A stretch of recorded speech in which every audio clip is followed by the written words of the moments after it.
in doing this master media last week, I've been working on a product that I'm trying to get to market.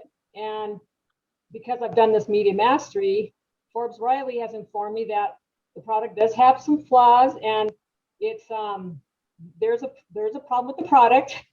And so the whole point for me to have done this course was to try and get this product marketed and launched. And so it's a little bit of a setback, somewhat, but we're not going to let the outcome be determined by the setbacks. We don't do that. So I'm going to have to pivot. And I definitely, I'm a business owner. I have a lot of different interests, but I am going to go ahead and plug the OPP because I did sign up for the OPP. And I've been informed by Forbes that I was really shocked when she told me this, that like I thought, well, I said, Forbes, I don't have a product. And she said, well, I really don't even want you to have one for the OPP.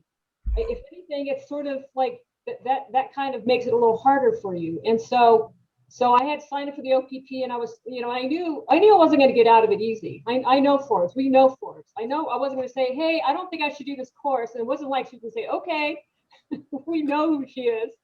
And she came back and she basically said that that's not why. I mean, like, you can do this OPP and you don't have to have a product. And as she's described the OPP even further, like tonight, before we gone live, I think it's probably a perfect next step for me, because now that I'm having to pivot, I have to figure out like what's going to be my funnel. How am I going to get this product, if it is sort of sellable? How am I going to get it sold?